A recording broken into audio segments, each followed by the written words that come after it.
Hello everyone, welcome to B2E Pariksha Mantra. This is Rachna. Students, जैसा कि आप सब कह रहे थे कि मैम आप प्रीवियस ईयर के क्वेश्चन पेपर्स करवाइए, तो आप सबके लिए जो है आज मैं HTET 2016 बायोलॉजी का जो पेपर है वो सॉल्व करवाऊंगी और उसमें सिर्फ जो पार्ट 4 है बायोलॉजी का वही आपको पोर्शन जो है मैं सॉल्व करवाने जा रही हूँ। सो स्टार्ट करते हैं कि किस तरह के जो क्वेश्चंस हैं वो बायोलॉजी में आए हैं और किस लेवल के क्वेश्चंस आपके मतलब HTET के जो एग्ज़ाम आने वाला है आपका कुछ ही दिनों में, तो किस तरह के क्वेश्चंस आ सकते हैं, तो आप उसका एक एस्टिमेट लगा सकते हैं। तो स्टार्ट करते हैं क्वेश्चंस को करना। First question is chimeric DNA is. Chimeric DNA क्या होता है? Options are, first is DNA synthesized from RNA. RNA से सिंथेसाइज्ड हुआ डीएनए काइमेरिक डीएनए होता है क्या? Second option is DNA having uracil, जिस डीएनए में यूरेसिल हो। Third is recombinant DNA and fourth is a single stranded DNA. So the correct option is option C, recombinant DNA. ठीक है, recombinant DNA को chimeric DNA कहते हैं। और ये होता क्या है? ठीक है, ये एक हाइब्रिड मॉलिक्यूल होता है जो कि two different species two different species के डीएनए को कंबाइन करके एक सिंगल पॉलीन्यूक्लियोटाइड बनाया जाता है। ठीक है, टू डिफरेंट स्पीशीज का जो डीएनए होता है उसे कंबाइन किया जाता है। ठीक है, और एक सिंगल पॉलीन्यूक्लियोटाइड बनाया जाता है, उसी ही कहते हैं हम रिकॉम्बिनेंट डीएनए और chimeric DNA. Okay, so next question is joint present between Atlas and axis vertebrae is. Atlas और एक्सिस वर्टिब्री में जो जॉइंट होता है उसे क्या कहते हैं? एटलस जो होता है that is first cervical vertebrae और एक्सिस जो होता है that is second cervical vertebrae. तो इनके बीच में जो जॉइंट होता है वो कौन सा जॉइंट होता है? Options are, first is saddle joint, second fibrous joint, third is pivot joint and fourth is hinge joint. So the correct option is option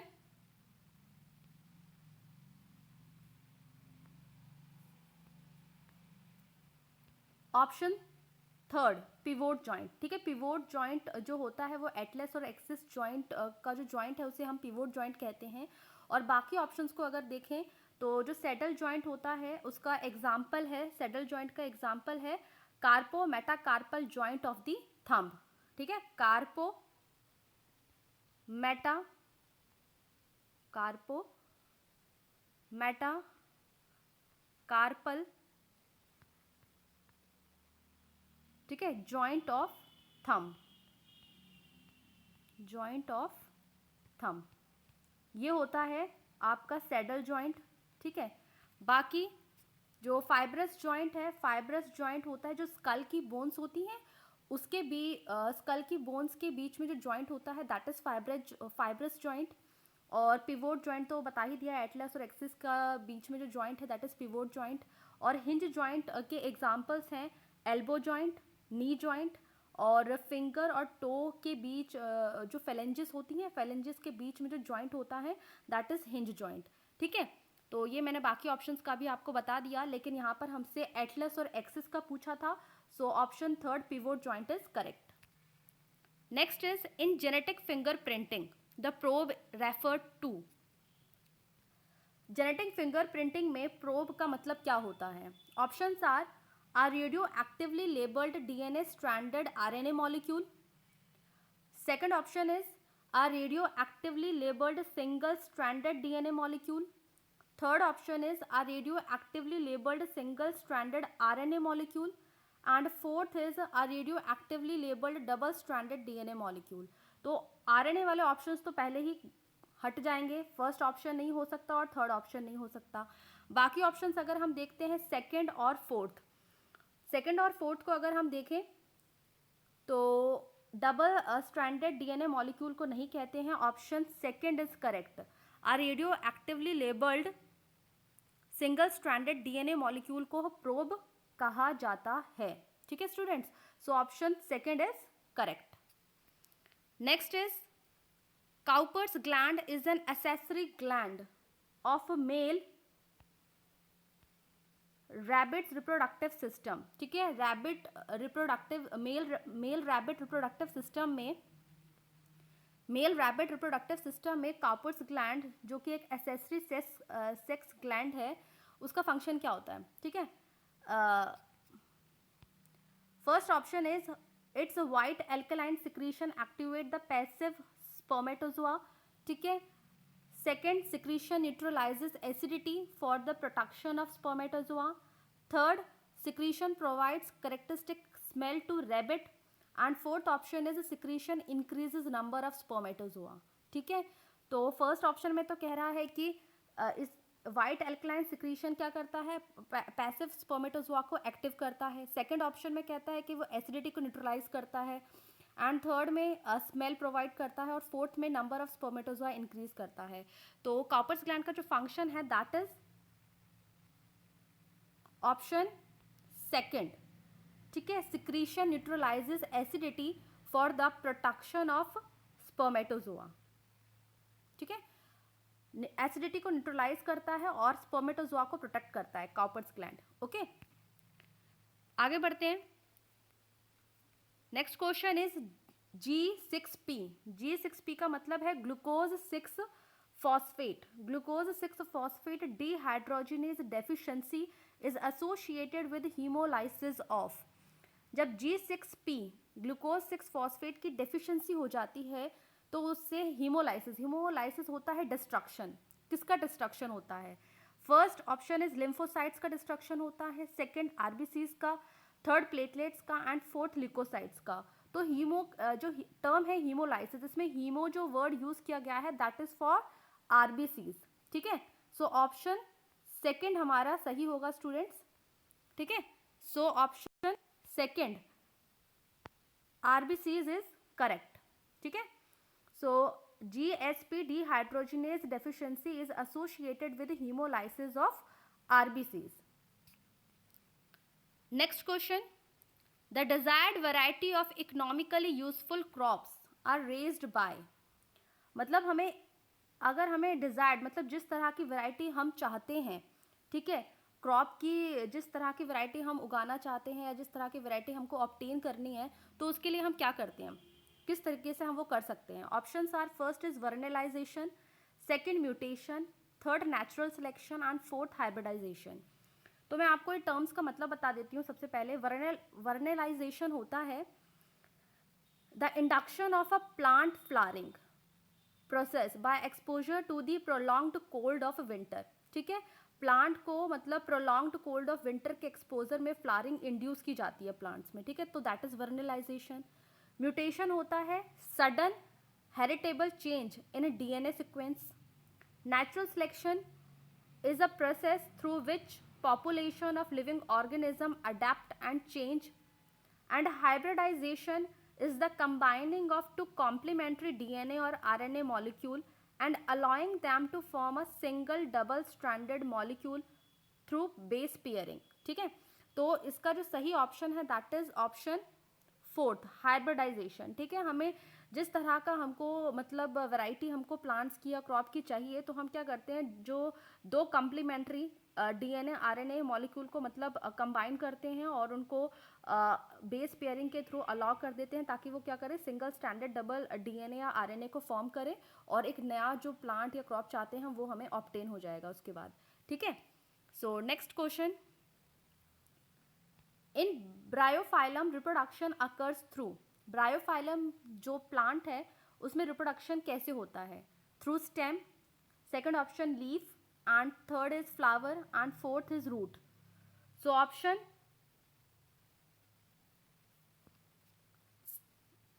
second is correct, leaf, ठीक है। ब्रायोफाइलम में जो रिप्रोडक्शन होता है that is through leaves. Next question, protostome have. Options are first spiral and determinate cleavage and enterocoel, second spiral and determinate cleavage and schizocoel, third radial and indeterminate cleavage and schizocele, and fourth is radial and determinate cleavage and schizocele. So option जो इसका सही है वो है option second, protostome have spiral and determinate cleavage and schizocoel, ठीक है students. Next question, rheotaxis is a movement response in, क्या है, मूवमेंट है, ठीक है, जो कि एक्वाटिक ऑर्गेनिज्म इस मूवमेंट को करते हैं, ठीक है। रियोटैक्सिस क्या है students, it is a form of taxis seen in aquatic organism, ठीक है। एक्वाटिक ऑर्गेनिज्म में ये जो मूवमेंट होता है वो मूवमेंट किसके मतलब वो किस स्टिमुलाई के लिए ये ऐसा रिस्पॉन्ड करते हैं एक्वाटिक ऑर्गेनिज्म। तो is a movement response in, options are first temperature, second air और water current, third touch and fourth noise. So option second is correct, air और वाटर करंट, ठीक है। एयर और वाटर करंट जब stimuli आता है aquatic organism में तो वो क्या करते हैं, मूव करते हैं एनिमल्स, ताकि उस वाटर करंट में मतलब वो उसमें फ्लो ना कर जाए मतलब उसके साथ, ठीक है। तो ये जो मूवमेंट जो है वो एक्वाटिक ऑर्गेनिज्म इस मूवमेंट को शो करते हैं इन रिस्पॉन्स टू एयर और water current. Next question, sickle cell anaemia caused by a point mutation, this mutation causes a change in amino acid from, sickle cell anaemia क्या है, एक point mutation है। Point mutation मतलब क्या है, यहाँ पर एक जो बेस है वो एक बेस चेंज हो जाता है, ठीक है। और एक बेस चेंज होने से क्या हो जाता है, पूरा का पूरा जो कोड है वो चेंज हो जाता है, प्रोटीन चेंज हो जाएगा। तो इसमें कौन सा बेस चेंज हो जाता है, ठीक है, चेंज इन अमाइनो एसिड, ठीक है। एक अमाइनो एसिड का चेंज हो जाता है सिकल सेल एनीमिया में, वो क्या है, first glutamate to glycine, second lysine to valine, third glutamate to valine and fourth valine to lysine. So here the correct option is option third, glutamate to valine, ठीक है। Glutamate to valine, valine हट जाता है और valine की position पे आ जाता है ग्लूटामेट, ठीक है।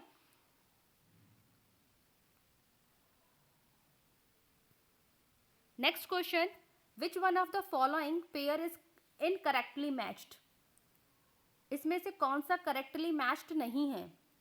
First option insulin and diabetes mellitus, second glucagon beta cells of pancreas, third somatostatin inhibitory hormone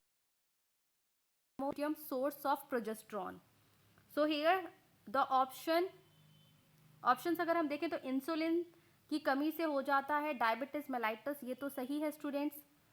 somatostatin एक इनहिबिटरी हार्मोन है, ये भी सही है। Corpus luteum source of progesterone है, ये भी सही है। जो सही नहीं है वो है ग्लूकागॉन। ग्लूकागॉन जो है बीटा सेल्स ऑफ पैनक्रियास से सिक्रीट नहीं होता, ग्लूकागॉन होता है अल्फा सेल्स ऑफ पैनक्रियासिस, ठीक है। बीटा सेल्स ऑफ पैनक्रियास से सिक्रीट होता है इंसुलिन, जबकि अल्फा सेल्स ऑफ पैनक्रियास से सिक्रीट होता है ग्लूकागॉन, ठीक है। तो ये आप ध्यान रखना। तो यहाँ पर जो ऑप्शन सही है वो है ऑप्शन सेकेंड, ग्लूकागॉन, ठीक है। Next question, which one of the following is autosomal dominant Mendelian disorder, autosomal dominant disorder कौन सा है। Options are first is sickle cell anaemia, second phenylketonuria, third Huntington's chorea and fourth haemophilia. So students मैं आपको बता दूं कि sickle cell anaemia और फिनाइलकीटोनुरिया तो है ऑटोजोमल रिसेसिव, जबकि हीमोफीलिया जो है वो है सेक्स लिंक्ड रिसेसिव। तो आपका जो ऑप्शन सही है इस क्वेश्चन के लिए, जो सही आंसर है वो है हंटिंगटन्स कोरिया, ये एक ऑटोजोमल डोमिनेंट डिसऑर्डर है, ठीक है। बाकी सिकल सेल एनीमिया और फिनाइलकीटोनुरिया है ऑटोजोमल डोमिनेंट ऑटोजोमल रिसेसिव है, और हीमोफीलिया जो है वो है सेक्स लिंक्ड रिसेसिव। तो हमसे ऑटोजोमल डोमिनेंट पूछा था, so option third Huntington's chorea is correct. Next question, enzyme responsible for breaking the phosphodiester bonds of a nucleic acid, nucleic acid में फॉस्फोडाइएस्टर बॉन्ड को कौन सा एंजाइम तोड़ता है। Options are first nuclease, second ligase, third lyase and fourth phosphatase. So option जो सही है वो है first option, option first nuclease, ठीक है। न्यूक्लियस एंजाइम जो है फॉस्फोडाइएस्टर बॉन्ड को ब्रेक करता है, ठीक है। सो आगे बढ़ते हैं अब, विच one of the following is not required during polymerase chain reaction, polymerase chain reaction में जिसमें हम डीएनए की बहुत सारी कॉपीज बनाते हैं इस रिएक्शन में, तो उसमें हमको क्या नहीं चाहिए होता? DNA template, chitinase enzyme, nucleotide primer and DNA polymerase enzyme. So जो हमें चाहिए नहीं होता है वो है डीएनए टेम्पलेट चाहिए होता है, न्यूक्लियोटाइड प्राइमर भी चाहिए होता है, डीएनए पॉलीमरेज एंजाइम भी चाहिए होता है। Option second is correct. Chitinase enzyme हमें नहीं चाहिए होता पॉलीमरेज चेन रिएक्शन में। So option second chitinase enzyme is correct. Next question, statocyst is a sense organ which is present in. Statocyst एक सेंस ऑर्गन है जो कि किस में प्रेजेंट होता है? First option is apple snail, second spider, third scoliodon and fourth one is a frog. So here the correct answer is answer first. Option first is correct, apple snail. Apple जो snail है उसके foot में statocyst एक sense organ होता है जो कि body में बैलेंस और पॉस्चर को मेंटेन रखता है ये ऑर्गन। ठीक है, तो ये आप ध्यान रखना, ये एप्पल स्नेल में ये जो सेंस ऑर्गन है इसके फुट में प्रेजेंट होता है और ये बैलेंस और पॉस्चर का ये। ठीक है, so next question is which one of the following is not an exclusive group of crustacean larva? इसमें से exclusive group of crustacean larva का कौन सा ग्रुप नहीं है इसमें से? First option is phyllosoma, megalopa alima, second nauplius protozoea and schizopoda, third echinopluteus, metanauplius and nauplius and fourth is phyllosoma, cypris and megalopa. तो इसका जो ग्रुप हमें ऐसा ग्रुप बताना है जो कि क्रस्टेशियन लार्वा का ग्रुप नहीं है। ठीक है, सो here the option third is correct. ठीक है, एकाइनोप्लूटियस, मेटानॉप्लियस एंड नॉप्लियस जो है ये क्रस्टेशियन लार्वा नहीं है। ठीक है, next is baculovirus are such pathogens that attacks on bacteria and fungus, have a broad spectrum insecticidal application, have a negative impact on plants and birds. Majority of them are in the genus Nucleopolyhedrovirus. तो इसका जो सही answer है वो है option fourth, majority of them are in the genus Nucleopolyhedrovirus. Next question, which one of the following is not true about poisonous snake? A poisonous apparatus in head and a pair of fangs in upper jaw. ये तो सही है students, poisonous snake के बारे में ये जो sentence है ये सही है। Next, belly scales or ventral scales are not fully broad to cover belly, and third head scales are small or loreal pit present between nostril and eye, ये भी सही है। tail laterally compressed and oar like, ये भी सही है। So option second जो है वो सही नहीं है। सो इसका जो करेक्ट आंसर है ऑप्शन सेकंड, belly scales और ventral scales are not fully broad to cover belly। ये जो गलत कहा गया है पॉइजनस स्नेक के बारे में, ये ऑप्शन सही है क्योंकि हमसे गलत पूछा था कि इसमें से कौन सा ट्रू नहीं है। So option second is correct. Next question, most common disease of poultry is. Options are apoplexy, second spirochaetosis, third Ranikhet and fourth is diarrhoea. So here the correct option is option third, ranicate is a poultry disease. Next question, which one of the following is not correctly matched? कौन सा correctly matched नहीं है? Options are मिनीमाटा disease mercury pollution से होता है, ये तो बिल्कुल सही है। इटाई डिसीज लेड पॉल्यूशन से होता है, ये गलत है स्टूडेंट्स, क्योंकि इटाई डिसीज जो है वो होता है कैडमियम से। ठीक है, कैडमियम से, तो ये ऑप्शन गलत है। बाकी ब्लू बेबी डिसीज जो है मिथैमो ग्लोबिन से होता है, ये भी सही है। And black foot disease arsenic contamination से होता है, ये भी सही है। So option second itai disease जो कैडमियम से होता है, यहाँ लेड लिखा है तो ये गलत है। So option second is correct. ठीक है स्टूडेंट्स, तो आज के लिए इतने ही क्वेश्चंस हमने किए हैं 20, बाकी के क्वेश्चंस स्टूडेंट्स कल करेंगे। ठीक है, so that's all for today and have a good day.